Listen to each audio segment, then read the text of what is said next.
Amnesia is a series that gets talked about a lot. If you weren't around for the heyday of it, the first game, The Dark Descent, is what catapulted many popular YouTubers onto center stage, and people are still making videos of it to this day. It was followed 3 years later by A Machine for Pigs, though it wasn't met with nearly the same response. I wonder why that was. Personally, I've never played this one, and never really had much desire to. I remember not wanting the experience I had with the first one tainted by a game that didn't live up to its predecessor. Even today, I have no real desire to pick it up, and no one's ever told me I should. That said, no one ever told me I should pick up Rebirth either, but something about it drew me to it. Maybe it was because it was developed by Frictional Games, just like the first one. Maybe enough time had passed that I wanted to give the series a fresh entry in my brain. I'd played the first one several times through by the time Rebirth came out, and I wanted to see what the developers had in store for a proper sequel. I remembered enjoying it the first time I played it, but I recently went back to it with a more critical mindset to see if it stood the test of time. I'm probably going to compare this to The Dark Descent quite a bit. It really is a fantastic horror game, and this game really did have a lot to live up to with that as its predecessor. If you weren't around for it, believe me when I say that this was the biggest thing on YouTube for a while. Hell, I'm pretty sure this was the first scary game I ever played, and it was because it was everywhere. It's also one of the few horror games I've replayed and still managed to find myself scared through basically the whole thing. This video is going to explore Rebirth as a sequel, but also as a horror game in its own right. So what is Amnesia Rebirth? You play as Tazi Trianon, a French engineering drafter in the year 1937. On an expedition to French Sudan with her husband Salim and a group of other members, her plane mysteriously crashes as we get some otherworldly visuals outside the plane's window. Alex? Yasmin, get up here! Hello. Algiers. Can anyone read me? Mayday! Mayday! Do you read? Hey, hold on.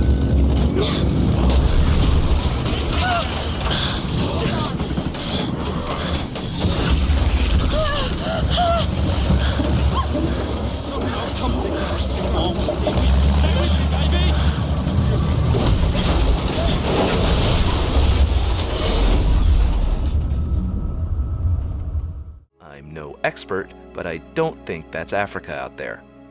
Funnily enough, while writing the script, I realized I had no idea what the expedition was even for.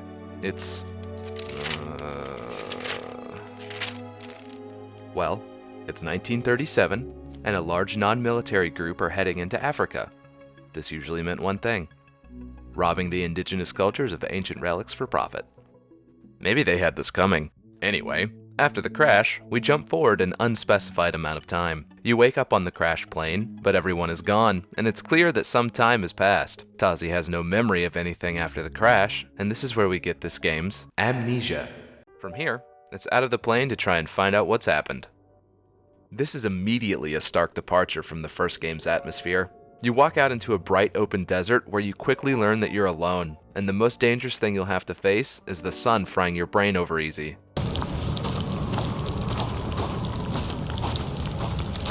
Compare that to Castle Brennenburg, which was dark and gloomy, and you got the feeling that you weren't really alone. This isn't where the entirety of the game takes place, and it does get darker further in, but you'll be spending a good part of your time in the sunlight. There's more mystery than terror lurking here, and I'm not scared. Obviously, horror is subjective, and there is something to be said about the terror of being lost in the desert on your own, but bright and sunny doesn't usually scratch my scary itch. Please don't take that out of context. Speaking of appearances, this game does look pretty good for the most part. It's not all sand, but when it is, it looks nice. I wouldn't say gorgeous, but there are definitely some nice views. We came this way. The other world that you caught glimpses of earlier looks alien and bizarre when you make it there. There are buildings and technology that you only catch foggy glimpses of, leaving you scratching your head on how it works. It really does do a good job of looking like something one of Lovecraft's protagonists saw in an alien vision. Sometimes, textures can look a little off. It's not a game ruiner, but you have to wonder how some of this slipped through the cracks, especially in the brighter areas of the game. Flashbacks during the course of gameplay, or during loading screens, are presented as drawings in Tazi's sketchbook, and these all look very nice and detailed. This is where you get the majority of the voice acting in the game. Outside of Tazi, who you will hear constantly, there are a few other voice characters in the game. They're mostly members of the failed expedition, and you get some insight into them through finding notes or making it to certain points during the course of the game. Most of the insight, or even basic character information on these people, is told in notes hidden throughout the overworld. This becomes very confusing when trying to figure out who is who in the flashbacks. At a few points you come across surviving characters, and I have no idea who they are. Since flashbacks are done through a single sketch, it can be very hard to figure out who is talking and who is being named. Even then, there seem to be so many characters that get mentioned that it becomes a chore trying to keep up with who is who. I'm not ashamed to admit I gave up. It doesn't help that during the flashbacks, all I could think was that the voice actors sounded like they were recording an audiobook. What do I mean by this? It all feels flat, in a way. There's no dynamic theater that the characters are being presented in, and it doesn't seem like the actors were given much direction as to what is actually occurring in the scenes they're voicing. It sounds like everything is being read from a page, no matter how tense the situation is being presented as. Malik, Leon, let's take a look ahead. Rest of you, hold tight here. Won't be long. Tazi, what's the sign say? My French is piss poor. Just that they were a long way from home. The only standout voice is Tazi's, who I couldn't even tell during my first playthrough was voiced by Alex Wilton Reagan. Hello? Hello, Doctor, are you there? Yes, I'm here. Ava, is that you? Oh, thank God. It's Tazi Trianon. Miss Triana? Tazi? She does a good job, but as I mentioned before, the game never wants her to stop talking, and it does more to break the immersion than to enhance it.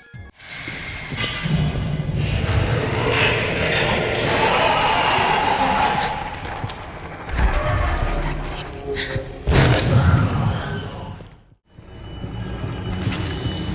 Fuck. It's useless. We're going to miss that.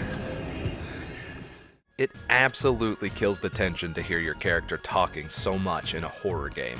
Not in a, I'm not a woman so I wouldn't sound like this kind of way, but in an, I'm not allowed to experience what is happening on my own without the protagonist telling me what's happening is shocking or scary way. The most we hear of Daniel in The Dark Descent is through the odd memory or note picked up, which is usually filling in backstory.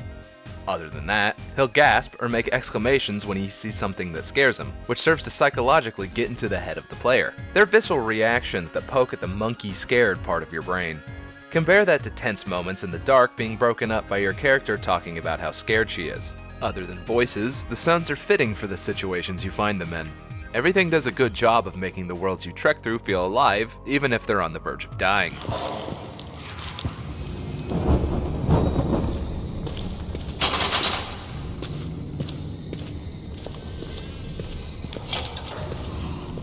Storms raging outside. What the hell is this?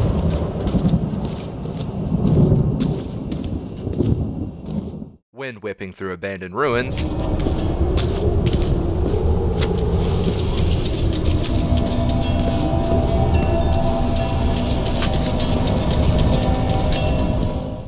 Your fucking noggin baking in the sunlight.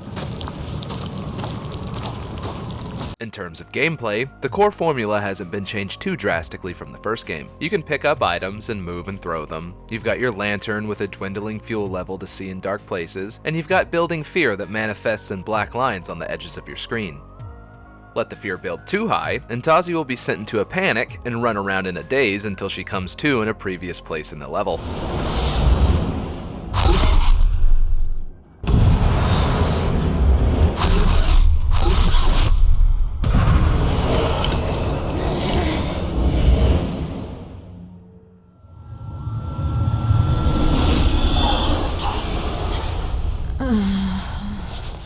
Doors and other objects like wheels are moved by clicking the mouse and moving it in the direction you want the thing to go. It's every bit as clunky as it's always been, but I don't hate this. It's like tank controls in old Resident Evil games. It's clunk central, but it adds to the intensity of situations when it'd be easy to escape if the mechanics were smoother.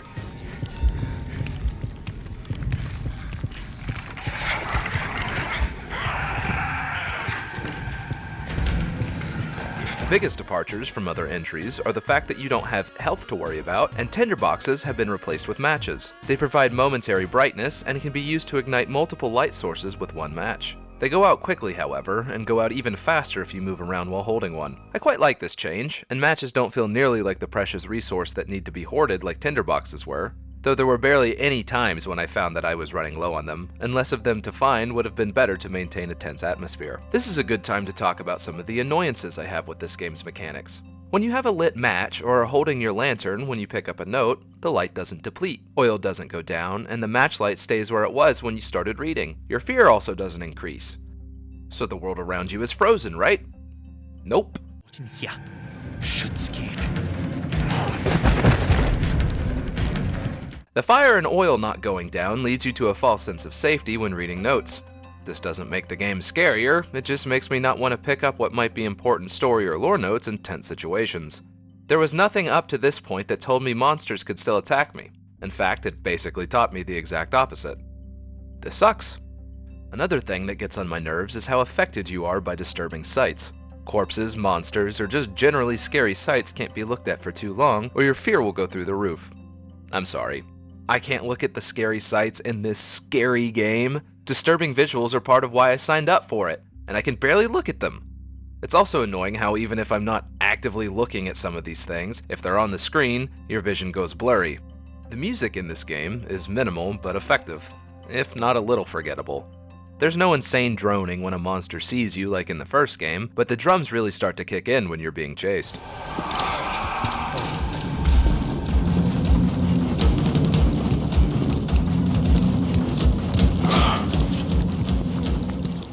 That being said, most of the monsters in the game are stupidly easy to hide from once they see you.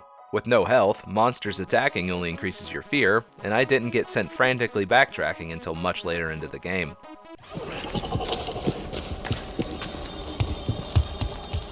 Once you realize that you can easily outrun just about any of the normal ghouls, their threat level greatly declines. From here, we'll be getting into spoilers, so if you don't want to hear any of that, go here. Now that this is a designated cool guy zone, guess where you just got into? Cool guy zone. let's get into it.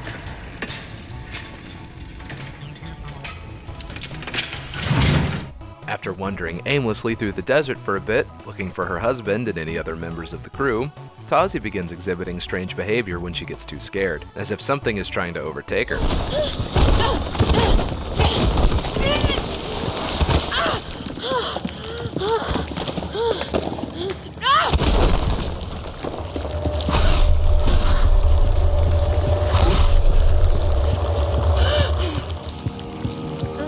She also finds that she's in possession of an odd device she keeps strapped to her wrist called a Traveler's Amulet that lets her pass through rifts in the environment. When she passes through these rifts, it leads her to the parallel dimensions she saw outside of the plane window as it was crashing. This world is dark and dead, and you can tell there's something very wrong with it. You even find the remains of another human who directly mentions the villain from the first game. Sick reference though, bro. Oh, thanks, bud. Dude, your references are out of control. Everyone knows that. After using the amulet like a compass and finding another rift, we get an odd dreamlike sequence telling us a bit of Tazi's backstory. You can probably figure out what's going on here, but we'll save the reveal for later.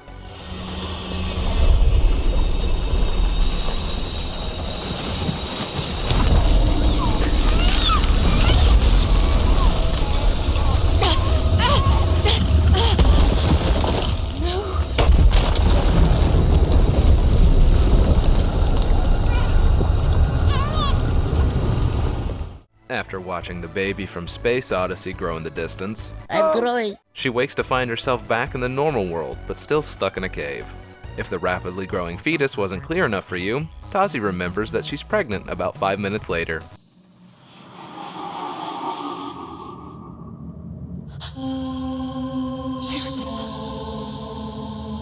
Oh shit. Shit, I remember.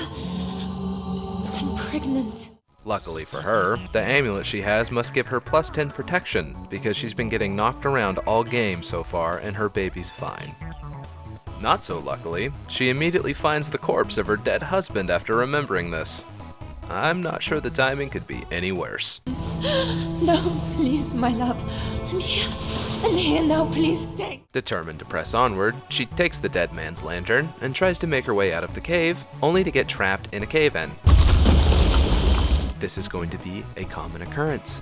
She realizes she's stuck, but a mysterious blue light seems to free her and lead her out of the cave. From here, she comes across an old army base situated on top of a hill that overlooks the expansive desert below. Through flashbacks, it becomes apparent that she's been here before, and with the other members of her crew, too.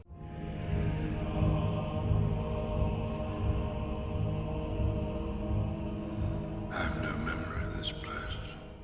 There's a pool of water in one corner of the base, and this is the first time you can see Tazi's face. Despite everything she's been through, she looks relatively unharmed, though she also mentions that she's not thirsty. Odd, but there are more pressing matters to attend to. A massive door leads out of the fort, but Tazi quickly figures out she can't move it alone. Though she's French, she does what any red-blooded American would do, and turns to high-impact explosives to solve her problems. Only issue is, there's no shell in the tank. Luckily, the buildings around the fort have the ingredients you need. When you enter the unlocked building, you hear Dr. Metzier, a member of your expedition, speaking through a walkie-talkie. The talkie is behind a locked door, so you'll have to do some exploration to find your way in. It quickly becomes apparent that something is wrong. Something is very wrong. The soldiers inside have all killed each other, or look to have been killed in some horrific fashion. There's notes alluding to something horrible happening, and it doesn't take long until you realize you're not alone here.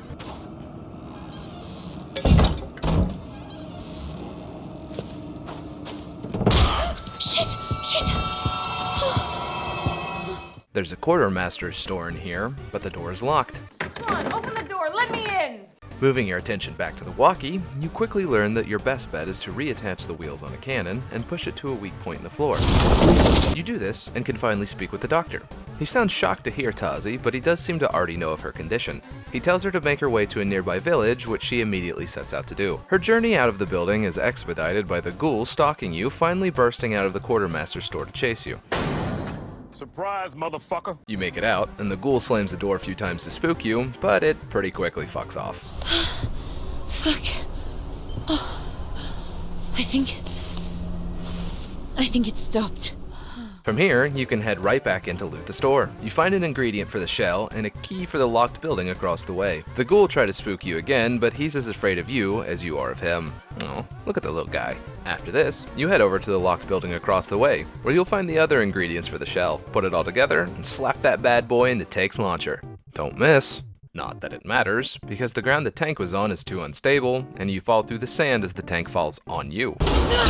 I'm not a doctor, but I don't think pregnant people are supposed to take this many hits to the gut. Miraculously, the baby's fine, but now you're stuck in an underground cistern. Only way out is down. The ghouls here have been making some sort of nest out of bones and viscera, and they do not like that you're trespassing on their property. They're escaped easily enough, and you make your way to the bottom of the cistern. The strange blue light from before takes the form of a woman and directs you toward a hidden passageway, where you free some blockage and are puked out to freedom. A bit further down the path is an oasis where there are clear signs you've been there before. You find a statue of a desert deity that the locals worship and have a flashback to the expedition members meeting what appears to be the same figure. This is the same woman who's been guiding you through various parts of the desert, and she'll become more important later. You find a note written by Tazi herself recounting their meeting with the figure. She offered to save them from the desert and led them to the Traveler's Amulet. From there, they pass from the oasis into the other world. Continuing to head toward the village, the doctor contacts Tazi again and tells her to avoid becoming angry after Tazi tells him of the blackouts she has been having when she gets too spooked. He knows more than he's letting on, but we'll have to make our way to him to find out how much he knows. From here, Tazi comes across a section of desert where it looks like parts of the other world are beginning to break through into ours. She tries to bypass all this, but is pulled beneath the sand. Good God, this woman cannot go 10 minutes without falling through solid surfaces. She wakes up in what looks to be a laboratory with all sorts of alien instruments and tools around. There's strange containers that seem to hold memories and mentions of something called vitae. For those astute viewers, you probably recognize this term from the first game. If it hadn't been made clear yet, this is the same world that Alexander, the antagonist of the first game, comes from. Why he'd want so desperately to come back here is beyond me, but I digress. By the way, I know I said before that the voice lines can sound like they're being read like an audiobook, but for these memory jars, this actually works really well. Tamaku's early experiments with the orbs summoned an entity, a creature, that scarred the world with its passing and wreaked utter destruction. The scar took the form of living, pulsating flesh. I have studied the orb, and I now know why the scars appear. I believe I can make use of the same perturbation to achieve our own ends. So some group of people seem to have secret motives within all this, but we don't even really know what this all even is yet. She fools around with the unknowable technology and finds an orb. You know, the things from the first game that cause anyone that touches them to be hunted by a malevolent force that likes to explode things. But she's fine, I guess. Then she learns that the orbs give the power to teleport. I hope to God that these things have more use than just that, or else that might be the most boring explanation to their power after making them out to be an alien esoteric force of unknowable potential. If one of the X-Men has the same powers, I don't buy it as an eldritch force of evil. Anyway, to get it to work, you have to kill a guy. There's no conflict in this, you just fucking do it.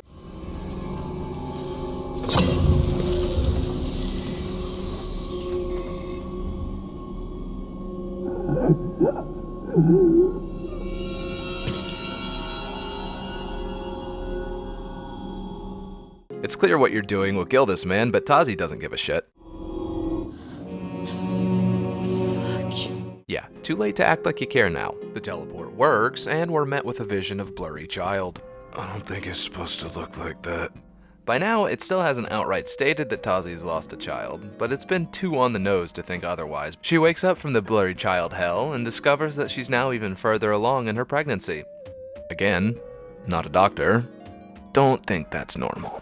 You wake up in some ancient ruins that seem to be a weird blend of historical and otherworld architecture. You get the feeling that this place has had multiple different cultures come through and build on top of it, with the otherworld structures acting as a core to the onion. Layers! Onions have layers. At the center of it all, we find another teleporter, though this one is much larger and seems to be more sophisticated. It needs some finagling before it's ready to work, so we go off searching in some of the side passages. It's clear that there was a previous archaeological dig done at this site, but everything seems to have been abandoned. I'm sure everyone just went home and decided not to mention the alien ruins beneath the sand. Yep, everyone is just fine.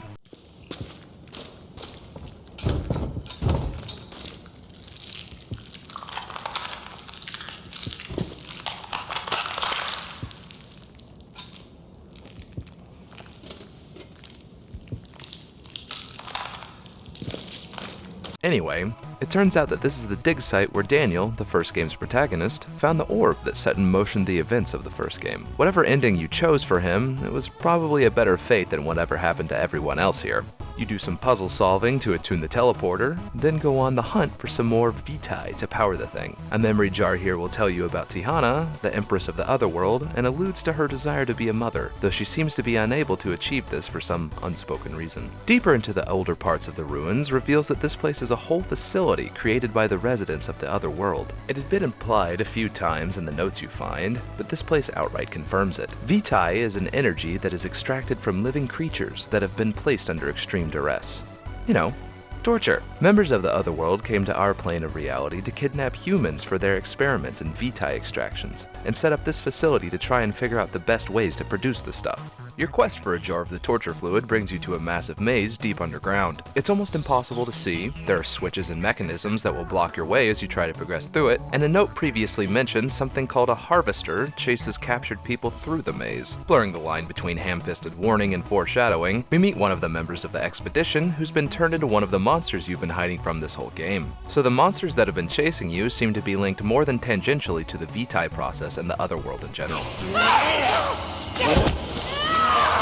This maze is frustrating. It's hard to tell which floor switches trigger what blockades. There'll be rows of switches that block your way as you pass over them, forcing you to turn around and try to find a different route, or parkour your way over the switches. There's no indicator that you're going the right way, and I get the feeling you could be stuck in here for a very long time if you're not careful. As I said before, it's almost impossible to see, and now there's a bloodthirsty maniac gibbering in your ears.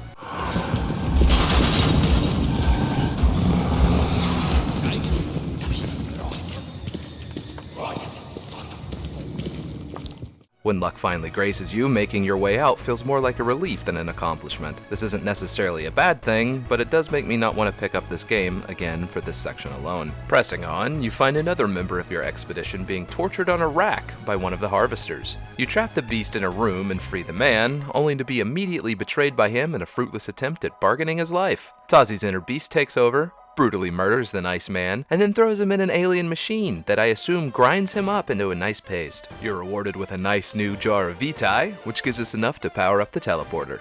Nice. Nice. Nice. Trekking back through the now active factory, you finally make it back to the teleporter room. As you do though, the shadow finally decides that Tazi is breaking all the rules. It manifests as red fleshy growths, and boy are they angry. After quickly calibrating the device, Tazi's hurtled through time and space to end up back in the other world. I think it broke the portal. So much for the dump. Where the hell have I taken us now? You power up sections of the building, which gives off vibes of both a temple and a lecture hall, and undergo a full body scan. This scan tells you that there's something wrong with Tazi's baby, and the blue lady from the desert comes in to tell you it's the same thing that was wrong with Elise, Tazi's late daughter. So if by some chance she manages to escape this hell, the fate of her baby will probably be the same as her late daughter. The blue ghost lady leads you further into the facility, promising aid further in. Things like this don't usually bring you to helpful places. You come across a transport line that's seen better days, and eventually find yourself in a Vitae extraction chamber. Everything these people did was awful, wasn't it? There's various instruments scattered around the room that you can use to torture the man, and you get your pick. Just hook up the pieces to the machine, slap on the right plug, and pull the lever. After the bar to the left fills and the horrible sounds of pain finish, a tube of Vitae flows to an operating chair. Sitting in the chair leads to a very invasive procedure, but Tazi tells herself it was all worth it for the baby. Easy to say when you're the one who got off easy in this scenario. Apparently, this section is completely optional. If you'd like, you can find the power to the exit tram and leave as soon as you do. I didn't realize this until my second playthrough, but I'm almost positive it has no real bearing on the game. Insert something here about the player becoming a monster, blah blah blah, yada yada. Anyway, on your way to power up the tram line, you find the most horrifying thing you'll find in this game. Powered pod with a person inside of it. It's clear they're being repeatedly tortured for their Vitae, being kept alive by the pod itself. Once you realize they've been in there for who knows how long since society collapsed, it's enough to make your skin crawl. Powering up the tram line will cause the most annoying enemy in the game to spawn in the opposing room. They're called wraiths, and I hate them. They float around the room with a light searching for you, and if they see you, they don't bother chasing you. Their light gets directed at you, and it's very difficult to escape once they've spotted you. The light causes a fear to build up, and you end up having to backtrack once Tazi is overtaken. These things annoy the living piss out of me, and I actually stopped playing a few times when I encountered them. Not out of fear, mind you, but sheer annoyance. Up to this point, I hadn't given in to fear once outside of the story beats, but these guys get me almost every time I see them. They can teleport around rooms too, so there's really no predictability here. Getting past it, you make your way down to the tram, where you quickly realize this wasn't for transporting civilians, but for captured people to be taken to God knows where for more torture. You get some pretty good views of the otherworld here, and it's quite the sight to behold. It's truly alien, and trying to find similarities to human buildings and civilizations makes you just feel like something is wrong. It seems close enough to find recognizable structures, but the more you look, the more questions you have. You're dropped into the middle of some more ruins, where your lantern falls and breaks and more wraiths come to try and find you. You're surrounded by more of the torture pods you found before, with many of them still housing living people. Further in, you find another memory jar from one of the insurrectionists mentioned before, and we find a device they had used to try and stop the production of vitae. They were abhorred by the very practice of it, and wanted to put an end to it all by destroying the 4 major pipelines that flowed into the tower we've been seeing in the distance. Looking out onto the landscape, we can see that only one of the pipelines has been destroyed, and the person responsible is lying flattened under rubble. It's implied this destruction is also what caused the entirety of the other world to be destroyed, as the destruction was done by invoking the Shadow, who then came out and proceeded to go apeshit. There's a rift at the top of this facility that takes us right outside the village where the doctor has been holed up. Tazi's going into labor, however, and walks slower than I've moved while over-encumbered in some RPGs. This section drags on long enough that I was beginning to have walking simulator flashbacks. After making it to the tower, Tazi gets caught in a trap and meets Yasmin, another expedition member, who's been with the doctor since after everything went to shit, and she's looking pretty worse for wear. She says she killed all the dead villagers that we passed, but manages to retain her sanity long enough to free Tazi. Almost immediately, she breaks into a murderous rage and begins chasing you again. More walking, she catches you, and is shot by the doctor. Okay, hold up. How the fuck can Tazi be bashed, bonked, and otherwise beaten and be completely fine, but one ball of lead propelled at the speed of sound into Yasmin's back and she drops immediately? What's happening to them both is the same kind of transformation, so this makes absolutely no sense. I guess the doctor smuggled an alien gun out of the other world. I guess it makes sense, you can barely hear it fire. Just don't think about it. Anyway, childbirth. Surprise! The doctor was a bad guy and steals your baby and Traveler's Amulet. More walking. You chase him out into a brewing sandstorm and have to follow his footprints to keep up. Funnily enough, I accidentally left the game running unpaused while I ate dinner at this point. When I got back on, I was able to find the doctor almost immediately. No failure states, and this game keeps feeling more and more like a walking sim.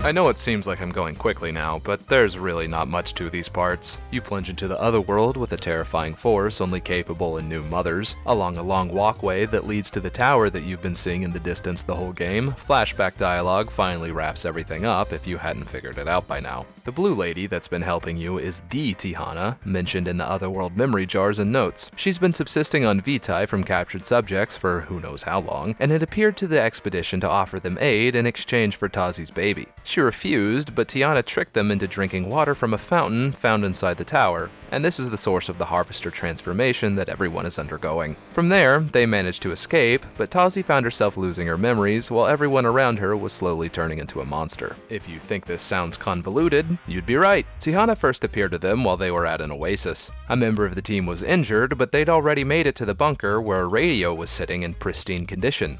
Why did they not use the radio to signal for help? The village the doctor was at obviously had one in working order. Why would they think that this obviously otherworldly being that wanted Tazi's baby would willingly let them go? I know the average person in the early 20th century wasn't aware of modern sci-fi tropes, but this is Hades tricking Persephone into eating the pomegranate seeds. Regardless, maybe don't trust the blue lady in the giant scary tower that wants your baby for unknown reasons. And what? After this, they leave and get scattered about? Why was Tazi the only one who lost her memory? Why did she set off all the way back to the airplane crash other than to trick the player into thinking she could have woken up right after it happened? A concept the game quickly explicitly tells you doesn't occur. Ugh.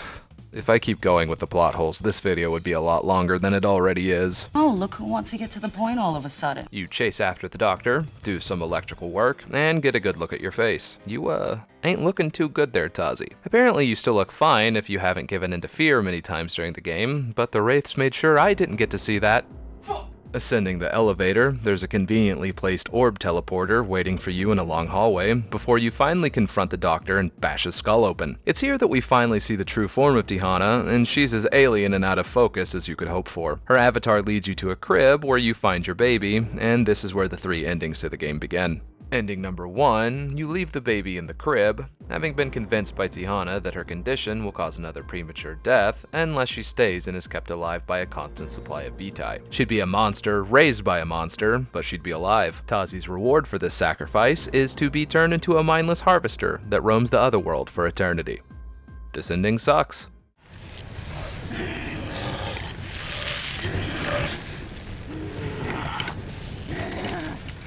Ending number 2, you defy Tihana and escape her Eye of Sauron to return to the previously found teleporter outside. You escape to an even more conveniently pre-programmed destination of Paris with your baby safely at your side. Tazi looks like a ghoul, and the baby's fate is all but sealed, but at least they're safe for the time being.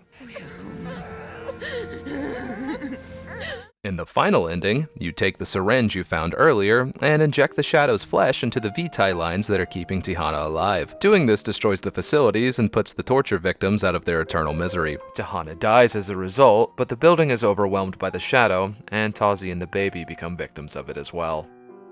To me, this is the best ending, as it puts an end to the hell that countless innocent people had been experiencing for probably untold millennia. Regardless, every ending has its own bittersweet tinge to it, and I like that there's no clearly defined good ending.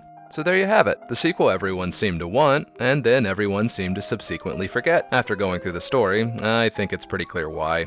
It does everything it possibly can to ruin the atmosphere and downplay the horror elements. Maybe it was to appeal to a wider audience, but I doubt it. The first game was massively popular, and it was terrifying from beginning to end. The numerous plot holes don't help either. Would I recommend this game? Probably not. Only if you're a huge fan of the first game and want to see its concepts further explored. Even then, I wavered the whole time as to whether or not I preferred the expanded upon elements, or if I liked them better when there was more mystery to them all. If you like the first game, don't go in expecting a similar experience. Let me know in the comments how you felt about this game. Do you think I was too harsh on it? Should have been harsher? This game has been out for a while now, and I'm curious to know what the contemporary response to it is. It got good reviews when it first came out, but we all know how reliable that can be. Thanks for watching. This is the first video on my channel, and I plan on doing plenty more long-form game reviews. I enjoy just about any genre of game, though I'm sure a pattern on what my favorites are will start to emerge the more videos I make. So make sure to hit that like button, hit that subscribe button, and I'll see you next time. Thanks so much, and have a nice day.